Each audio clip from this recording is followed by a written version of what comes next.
আলামিন পরিষ্কারভাবে আমাদেরকে জানিয়ে দিতেছেন, ওয়ালিল্লাহি আলান নাসি হিজ্জুল বাইতি মান ইসতাতা ইলাইহি সাবিলা ওয়া মান কাফারা ফা ইন্নাল্লাহা লাগনিয়্যুন আনিল আলামিন।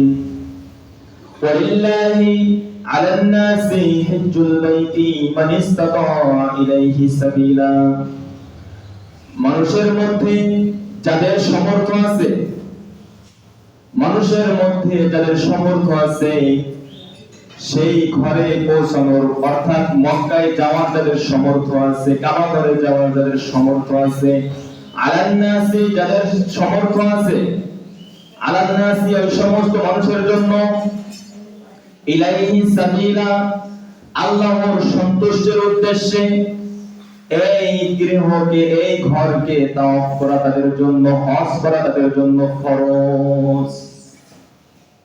আলোচ্য আয়াতের মধ্যে আল্লাহ পাক রব্বুল আলামিন পরিষ্কারভাবে আমাদেরকে জানিয়ে দিয়েছেন যে মানুষের মধ্যে যাদের কাবা ঘরে পৌঁছানোর সামর্থ্য আছে তাদের উপর আল্লাহর সন্তুষ্টির জন্য এই গৃহে, এই ঘরকে তাওয়াফ করা, হজ করা ফরজ। এখন আমাকে আপনাকে জানতে হবে যে আল্লাহ পাক রব্বুল আলামিন সমর্থ বলেছেন, এই সমর্থ বলতে আমি আপনি কি বুঝি? সমর্থ কাদের আছে? হ্যাঁ, এটা আমাকে আপনাকে বুঝতে হবে। সমর্থ কাকে বলা হয়? সমর্থ হচ্ছে অর্থাৎ হজের মৌসুমে, সব সময় না। ওই যে হজ কাকে বলা হয় পারিভাষিক অর্থের মধ্যে বলা হয়েছিল না, নির্দিষ্ট সময়। হ্যাঁ, হজের মৌসুমে। কোন সময় বলেন?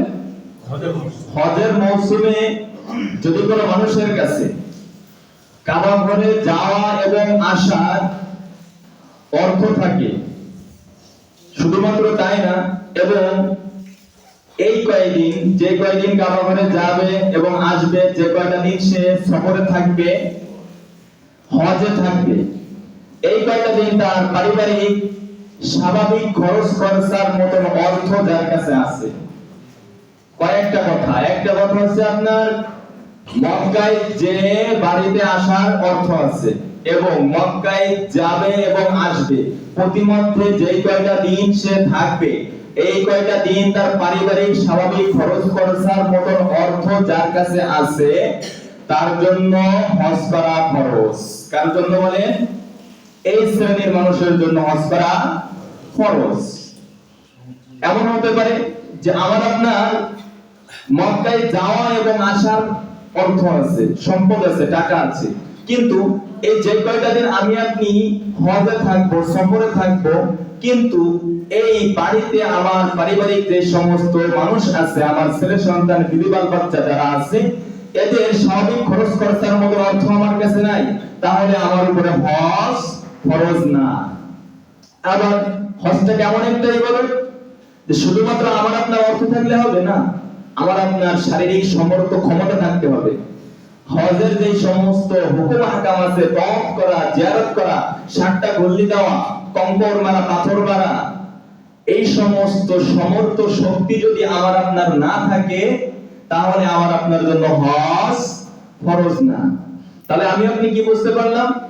যে টাকা থাকতে হবে, সামর্থ্য থাকতে হবে এবং শারীরিক শক্তি থাকতে হবে, এবং যাওয়া আসার খরচ প্লাস আমার পারিবারিক যারা মানুষ আছে তাদেরও খরচ খরচা এই কয়দিন থাকতে হবে। তো গত জুমাতে একটা ব্যাখ্যা, আনুমানিক একটা অঙ্ক আপনাদেরকে বলা হয়েছিল, মনে আছে কি ভাই? মনে আছে কি কত টাকার কথা বলেছিলাম? মনে নাই হয়তো। বর্তমান সময়ে আমাদের জন্য আরো সহজ হয়ে গেছে। সেটা হচ্ছে আমাদের হজের প্যাকেজ আছে, যে হজ প্যাকেজ যেটা আছে, হজ গ্রুপ আছে, যেখান থেকে আমাদেরকে হাজিদেরকে এক জায়গায় করে একত্রিতভাবে যারা মুআল্লিম আছে, হ্যাঁ, তারা আমাদেরকে নিয়ে একসাথে সেখানে হজের কার্যক্রম কিভাবে আমি আপনি করব, কোথায় জিয়ারত করতে হবে, কোথায় তওয়াফ করতে হবে, কিভাবে থাকতে হবে। আমি আপনি তো বাংলা ভাষার মানুষ, ভাষা জানি না, এইটা করার জন্য একটা প্যাকেজ আছে। হ্যাঁ, হজ গ্রুপ আছে, এই এজেন্সি যারা আছে, হজ গ্রুপ যারা আছে, এদের পক্ষ থেকে আমাকে আপনাকে নিয়ে যাওয়া হয়। তো দেখা যায় যে গত বছর যারা গিয়েছেন হজ করতে তাদের যে খরচটা আনুমানিক হয়েছে, তাদের খরচটা দাঁড়িয়েছে যাওয়া আসার মোট খরচ, যত খরচ আছে 7 থেকে 8 লাখ টাকা, 7 থেকে 7.5 থেকে 8 লাখ টাকা তাদের খরচ হয়েছে। এবং ধরলাম 8 লাখ টাকা, তার সাথে যোগ করলাম আমি আপনি যে 1.5 থেকে 2টা মাস যে সময় লাগে হজ করতে, এই 1.5 থেকে 2টা মাস যে আমি আপনি বাহিরে থাকবো, আমার আপনার পরিবারের যে সমস্ত মানুষেরা আছে তাদের যে খরচ খরচা আছে, সার্বিক খরচ খরচা, শুধুমাত্র খাবার দাবার তাই না, যদি কেউ অসুস্থ হয় এবং বাসার যাবতীয় খরচ খরচা সব মিলে একটা মানুষের, একটা পরিবারের, ফ্যামিলিতে 2টা মাস খরচ হইতে কত টাকা লাগতে পারে ভাই? 50,000। ধরা হলো মনে করেন যে 1 লাখ। তার মানে সব মিলে যদি কোনো মানুষের কাছে হজের মৌসুমে 9 লাখ টাকা থাকে, তাহলে ওই ব্যক্তির জন্য হজ খরচ কয় লাখ টাকা বলেন ভাই? 9 লাখ টাকা। 9 লাখ টাকা। এখন আমার আপনার প্রশ্ন উঠবে যে হ্যাঁ, যে টাকা তো আমার আপনার নাই, তাহলে কি আমার আপনার জন্য হজ খরচ হবে না? আমি আপনি হয়তো মনে করি হজ খরচ হওয়ার জন্য শর্ত হচ্ছে আমাকে আপনাকে কোটি কোটি টাকার মালিক হতে হবে, আমার আপনার বড় বড় বিল্ডিং এর মালিক থাকতে হবে, হ্যাঁ, তা না হলে হয়তো আমার আপনার হজ খরচ হয় না। এটা আমি আপনি স্বাভাবিকভাবে বাংলাদেশের মানুষরা এমনটাই মনে করে। কথা বলেন, কি মনে করে না ভাই?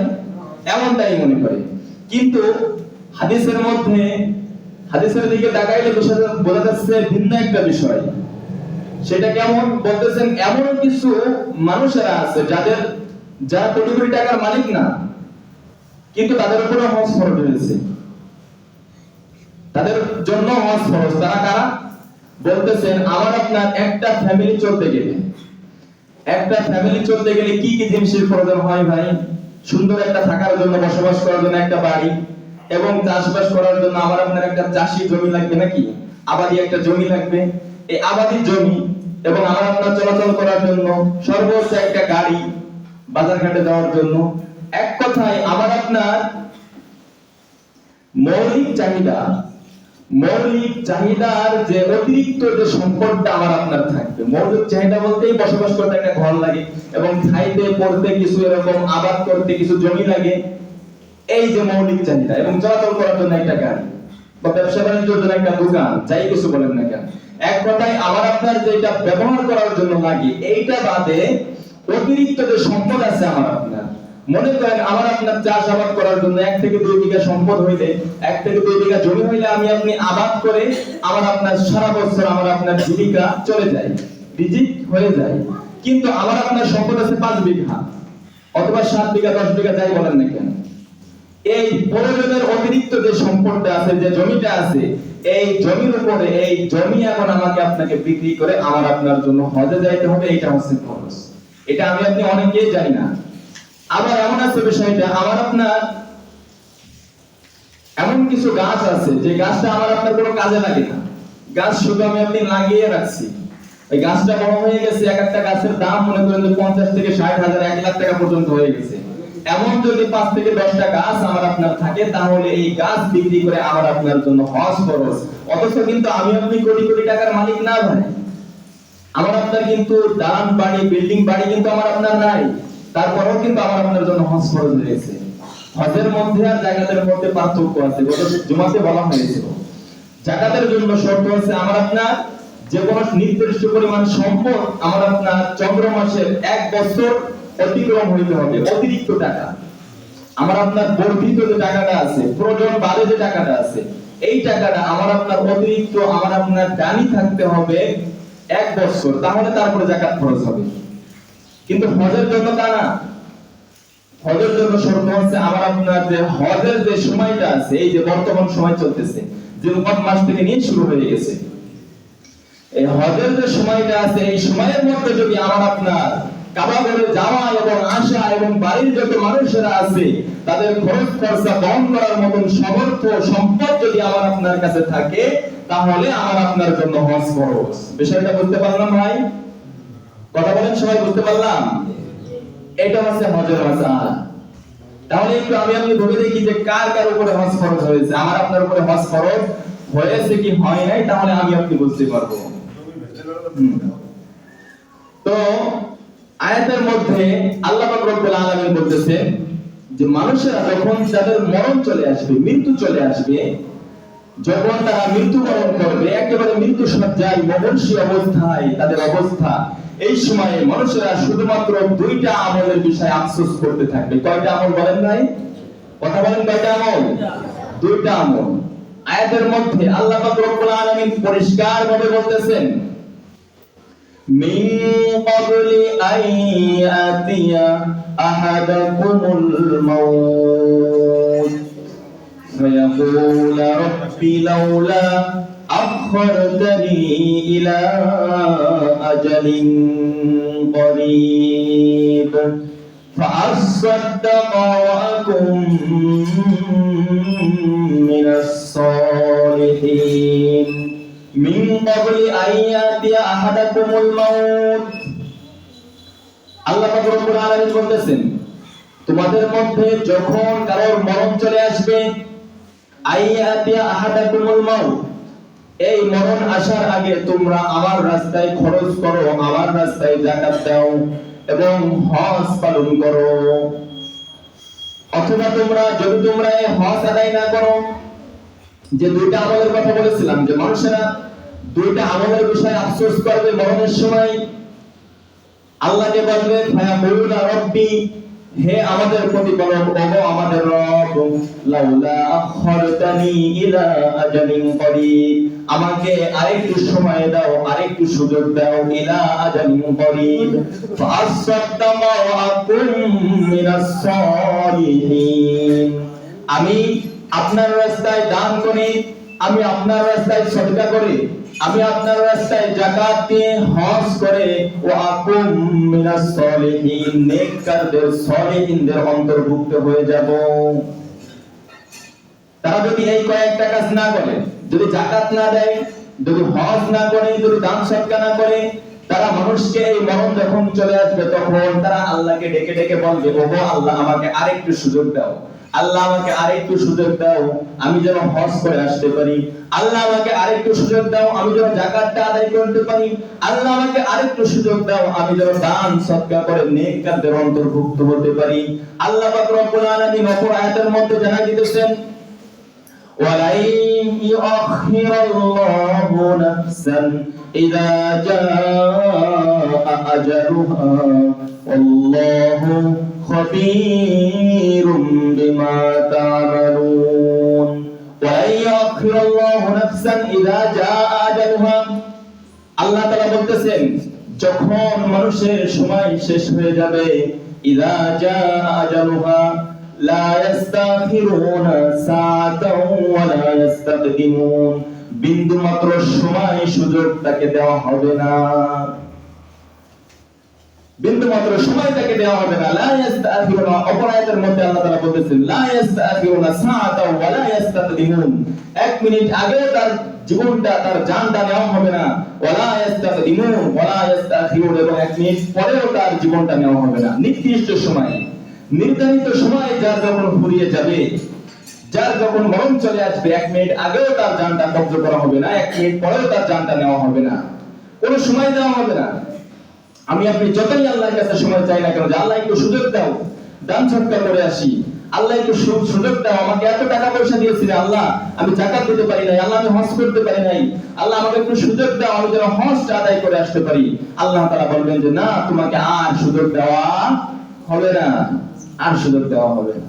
প্রিয় উপস্থিতি বন্ধুগণ, এই জন্য আমাকে আপনাকে এই মরণ আসার আগে যদি আমার আপনার উপরে হজ ফরজ হয়ে যায়, যে আলোচ্য আয়াত দ্বারা আল্লাহ পাক রব্বুল আলামিন সাবিলা বলেছেন, যাদের সামর্থ্য আছে, সামর্থ্য বলতে মক্কায় যাওয়া এবং আসা এবং পারিবারিক মানুষের খরচ খরচা দেওয়ার জন্য এবং যাওয়ার জন্য আমার আপনার যে টাকা পয়সা দরকার, এই পরিমাণ টাকা, অর্থাৎ বাংলাদেশে বর্তমান 8 থেকে 9 লাখ টাকার মালিক যদি আমি আপনি হয়ে থাকি, তাহলে আমার আপনার জন্য হজটা খরচ। এখন আমাকে আপনাকে ভেবে দেখতে হবে যে আমার আপনার মধ্যে কার কার এই পরিমাণ সম্পদ আছে, অথবা এই পরিমাণ জমির মালিক আছি আমি আপনি, যে জমিটা আমার আপনার কাজে লাগে না, অথবা এই পরিমাণ ধন সম্পদ আছে আমার, অতিরিক্ত ধন সম্পদ, সেই ধন সম্পদ আমাকে আপনাকে বিক্রি করে হলেও আমার আপনার জন্য হজটা আদায় করতে হবে। পারবো তো ভাই ইনশাআল্লাহ? আচ্ছা ভাই, সামর্থ্য থাকুক আর না থাকুক, এইখানে আমরা যারা আছি, আল্লাহর ঘর বাইতুল্লাহ মক্কা শরীফে কাবা ঘরে জিয়ারত করতে, নবীর রওজা মুবারক জিয়ারত করতে কোন কোন ভাইয়ের ইচ্ছা আছে হাত তুলে দেখাই দিন ভাই। আল্লাহু আকবার। আল্লাহ পাক রব্বুল আলামিন আমাদের সকলকে কাবা ঘরে যাওয়ার, বাইতুল্লাহকে তওয়াফ করার, জিয়ারত করার তৌফিক দান করুক, সকলে বলি আমিন। যে সমস্ত ভাইদের সামর্থ্য হয়েছে আল্লাহ তাআলা তাদেরকে হজ করার তৌফিক দান করুক, সকলে বলি আমিন। ভাই কি যে একটা আনন্দের জিনিস, ওইখানে গেলে কি যে একটা আনন্দ। যারা গিয়েছেন তাদের কাছে শুনেছি, আমরা তো যাইনি, এখনো নসিবে হয় নাই। অন্যরকম একটা আনন্দ সকলের কাছে শুনেছি, যারা একবার যায় তারা ওইখান থেকে আসতে চায় না। এমনই একটা আনন্দের, একটা শান্তির জায়গা, এমনই একটা শান্তির জায়গা। এই জন্য আমাকে আপনাকে মনে আফসোস রাখতে হবে, মনে আকাঙ্ক্ষা রাখতে হবে যে আল্লাহ যদি জীবনে কখনো এই পরিমাণ সম্পদ আমাকে আপনাকে দেয়, তাহলে অবশ্যই অবশ্যই জীবনে একবার হলেও বাইতুল্লাহতে যাব। নিয়ত আছে না ভাই ইনশাআল্লাহ? আল্লাহ তাআলা তৌফিক দান করুন, সকলে বলি আমিন। তো ভাই আমাকে আপনাকে চেষ্টা করতে হবে, আমি আপনি চেষ্টা করলে অবশ্যই পারবো। অনেক অসহায় গরিব দুঃখী মানুষ আছে, রিকশা চালক আছে, সে নিয়ত করেছে, চেষ্টা করেছে, আল্লাহর কাছে দোয়া করেছে, আল্লাহ তাআলা তাকেও হজ করার মতন সুযোগ করে দিয়েছেন। কিন্তু আমার আপনার সমস্যা হচ্ছে নিয়ত, চেষ্টা আর দোয়া। হ্যাঁ, নিয়ত করতে হবে, যদি আমি আপনি এই পরিমাণ নিয়ত করতে পারি যা হয়ে যাবো ইনশাআল্লাহ, আল্লাহ যদি জীবনে বাঁচায় রাখে। এবং চেষ্টা করতে হবে যেই পরিমাণ আমার আপনার সমর্থ আছে, সমর্থ অনুযায়ী আল্লাহ পাক রব্বুল আলামিন গায়েবী থেকে গায়েবী ভাবে আমাকে আপনাকে মদদ করবেন, সহযোগিতা করবেন, সাহায্য করবেন। আমি আপনি ভাবতেও পারবো না যে এইভাবে আল্লাহ পাক রব্বুল আলামিন আমাকে আপনাকে সহযোগিতা করবেন। এই জন্য আমাকে আপনাকে চেষ্টা করতে হবে। তো হজের ফজিলত সম্পর্কে গত জুমাতে বলা হয়েছিল যে মান হাজ্জা লিল্লাহি ওয়ালাম ইয়ারফাস ওয়ালাম ইয়াফসুক রাজাআ কায়াউমিন ওয়ালাদাতহু উম্মুহু। আল্লাহ নবী সাল্লাল্লাহু আলাইহি ওয়াসাল্লাম বলেছেন মান হাজ্জা লিল্লাহি, যে ব্যক্তি হজ করবে আল্লাহর জন্য, ওয়ালাম ইয়ারফাস ওয়ালাম ইয়াফসুক, এবং সেইখানে যে কোনো গুনাহের কাজ করবে না, অহেতুক কাজ করবে না, উল্টোপাল্টা করবে না, এবং যথাযথভাবে হজের যে হুকুম আহকাম আছে এই হুকুম আহকামগুলো আদায় করবে, রাজা কায়াউমিন ওয়ালাদাতহু উম্মুহু, সে ফিরে আসবে বাড়িতে কেমন জানি তার মাতা তাকে আজকেই দুনিয়াতে জন্ম দিয়েছেন, অর্থাৎ তার জীবনে কোনো গুনাহ থাকবে না। অপর হাদিসের মধ্যে নবী সাল্লাল্লাহু আলাইহি ওয়াসাল্লাম বলতেছেন মাম্মাতা ওয়ালাম ইউহাজ্জা ওয়া আলাইহিল হাজ্জু ফালইয়ামুত ইনশাআ ইয়াহুদিয়া ওয়া ইনশাআ নাসরানিয়া। যে ব্যক্তির উপরে হজ ফরজ হয়েছে অথবা সেই ব্যক্তি হজ না করে মারা গেল, ইনশাআ ইয়াহুদিয়া ওয়া ইনশাআ নাসরানিয়া, সে কেমন জানি তার মৃত্যুটা হলো ইহুদি নাসারার মতন। জোরে বলেন নাউযুবিল্লাহ। তার মানে যে ব্যক্তির উপরে হজ ফরজ হয়েছে সে যদি হজ আদায় না করে মৃত্যুবরণ করে, তাহলে তার মরণটা কেমন জানি ইহুদি নাসারাদের মতন হবে। জোরে বলেন নাউযুবিল্লাহ। এইজন্য আমাকে আপনাকে এভাবেই খেয়াল করতে হবে যে হজ ফরজ হয়েছে কি হয় নাই। এখন এত ফজিলত, এত লাভ আর এত ফায়দার কাজ আমাদের যাদের সমর্থ নেই, আমরা যারা গরিব দুঃখী অসহায় আছি, আমাদের তো মন চায় যে ভাই আমরা একটু হজে যাইতে পারলে কতটা ভালো হতো। মন চায় না ভাই? বলেন, কথা বলেন, মন চায় না? অবশ্যই মন চায়। এখন আমি আপনি অসহায় গরিব দুঃখী যারা আছি, হজে যাওয়া বাদে এই যে হজের যে একটা ফজিলত আছে, হজের যে একটা সওয়াব আছে, এইটা কি আমি আপনি কোনোভাবে আদায় করতে, অর্জন করতে, কামাই করতে পারবো কিনা? হাদিসের মধ্যে আল্লাহর নবী সাল্লাল্লাহু আলাইহি ওয়াসাল্লাম কয়েকটা পন্থা আমাদেরকে বলে দিয়েছেন। যারা অসহায় আছে, যাদের হজে যাওয়ার মতন সামর্থ্য নাই, টাকা পয়সা নাই, তারা যদি এই কয়েকটা কাজ করতে পারে তাদেরকে আল্লাহ পাক রব্বুল আলামিন হজের সওয়াব দান করবেন। দেখেন আমি ধারাবাহিকভাবে বলতেছি, সকলে একটু মনোযোগ সহকারে শ্রবণ করেন। আল্লাহর নবী সাল্লাল্লাহু আলাইহি ওয়াসাল্লাম বলতেছেন, যদি কোনো ব্যক্তি ফজরের নামাজ পড়ে সূর্য উদিত হওয়ার আগ পর্যন্ত মসজিদে অবস্থান করে জিকির, তাসবিহ, তাহলিল পাঠ করে, আল্লাহ আল্লাহ জিকির করে, অথবা কোরআন তেলাওয়াত করে, অথবা যখন সূর্য উদিত হয়ে যায়, সূর্য উঠে যায়, আলো ছড়িয়ে যায়, তারপরে যদি কোনো মানুষ 2 থেকে 4 রাকাত নফল নামাজ পড়ে, ইশরাকের নামাজ পড়ে, তাহলে এই ছোট্ট একটা আমল করার কারণে আল্লাহ পাক রব্বুল আলামিন ওই ব্যক্তির আমলনামায় একটা কবুল হজ এবং একটা উমরার সওয়াব দান করবেন। সুবহানাল্লাহ। ছোট্ট একটা কাজ, ইশরাকের নামাজ। তবে শর্ত হলো আমাকে আপনাকে ফজরের নামাজের পরে বসে থাকতে হবে মসজিদে এবং কথাবার্তা গল্প গুজব করা যাবে না, জিকির তাসবিহ তাহলিল করতে হবে, আল্লাহর ধ্যানে মগ্ন থাকতে হবে, কোরআন তেলাওয়াত করতে হবে। তারপরে যখন সূর্য উঠে যাবে আমি আপনি যদি 2 রাকাত অথবা 4 রাকাত নামাজ পড়ি তাহলে আল্লাহ পাক রব্বুল আলামিন এই সওয়াব আমাকে আপনাকে দান করবেন। পারবো তো ভাই ইনশাআল্লাহ? ইনশাআল্লাহ। আল্লাহ তাআলা তৌফিক দান করুক সকলকে, সকলে বলি আমিন। অপর হাদিসের মধ্যে নবী সাল্লাল্লাহু আলাইহি ওয়াসাল্লাম বলেছেন পিতামাতার সম্পর্কে, দেখেন পিতামাতা কেমন জিনিস। এই আমার আপনার যে পিতামাতা আছে, এই পিতামাতার দিকে যদি আমি আপনি ভক্তি শ্রদ্ধা এবং ভালোবাসা নিয়ে যদি একবার তাকাই, ভক্তি শ্রদ্ধা এবং ভালোবাসা নিয়ে যদি আমি আপনি আমার আপনার বৃদ্ধ পিতামাতার দিকে একবার তাকাই, তাহলে আল্লাহ পাক রব্বুল আলামিন এই নেক দৃষ্টিতে ভালোবাসার জন্য এবং সম্মানের ক্ষেত্রে একবার তাকানোর জন্য আল্লাহ পাক রব্বুল আলামিন আমাকে আপনাকে একটা কবুল হজের সওয়াব দান করবেন। সুবহানাল্লাহ। শর্ত হলো আমাকে আপনাকে ভালোবাসার নজরে তাকাইতে হবে। অনেক সময় তো আমি আপনি বিভিন্ন সময় বিভিন্ন ভাবে তাকাই, বুঝেন না? ভালোবাসার ভক্তি শ্রদ্ধা এবং সম্মানের নিয়ে তাকাইতে হবে, নেক নজর যাকে বলা হয়, তাহলে আমাকে আপনাকে একটা কবুল হজের সওয়াব দান করা হবে। এবং হাদিসের মধ্যে আল্লাহর নবী সাল্লাল্লাহু আলাইহি ওয়াসাল্লাম বলেছেন যে ব্যক্তির অন্তরে এই আশা থাকবে, এই আকাঙ্ক্ষা থাকবে যে আমার যদি জীবনে কখনো সম্পদ হয় তাহলে জীবনে একবার হলেও আমি হজে যাব, এই অবস্থায় সম্পদ হয় নাই ওই ব্যক্তি, সম্পদ না হয়েই ওই মানুষ দুনিয়ার থেকে বিদায় নিয়ে চলে গেছেন, হাদিসের মধ্যে জানা যাইতেছে যে ওই ব্যক্তিকে হাজিদের মতনই ধরে নেওয়া হবে। জোরে বলেন সুবহানাল্লাহ।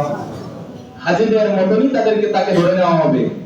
আমার আপনার অন্তরে আকাঙ্ক্ষা থাকতে হবে, আশা থাকতে হবে, বেদনা থাকতে হবে যে হ্যাঁ যদি আমার সম্পদ থাকতো অথবা যদি আমার সম্পদ হয় জীবনে কখনো ইনশাআল্লাহ হজে যাবই যাব, এমন আকাঙ্ক্ষা নিয়ে যদি আমার আপনার সম্পদ নাও হয়, এই অবস্থায় যদি আমি আপনি মৃত্যুবরণ করি তাহলেও আমাকে আপনাকে হাজিদের মতন সম্মান দেওয়া হবে। এবং এই হজ না করার যে একটা আযাব আছে, এই আযাব থেকে আল্লাহ পাক রব্বুল আলামিন আমাকে আপনাকে হেফাজত করবে। হজ না করার আযাবটা কি? যখন একটা মানুষকে কবরে রাখা হয়, মৃত ব্যক্তিকে কবরে রেখে দেওয়া হয়, দেখেন ছোট্ট একটা হাদিস, যখন একটা মৃত ব্যক্তিকে কবরে রেখে দেওয়া হয় তখন ওই মৃত ব্যক্তির চারপাশ থেকে চারিদিক থেকে তার উপরে আযাব ধেয়ে আসে, একবারে আযাব চলে আসে, চারিদিক থেকে আযাব চলে আসে, চারিদিক থেকে। যখন সর্বপ্রথম পার দিক থেকে তার আযাবটা তাকে আযাব দিবে, এমন অবস্থায় সর্বপ্রথম নামাজ এসে উপস্থিত হবে, নামাজ এসে বলবে আমি নামাজ, সে কষ্ট করে আমার এই পায়ের মাধ্যমে সে হেঁটে যে নামাজ পড়তো, আজকে আমি তাকে আযাব দিতে দেব না।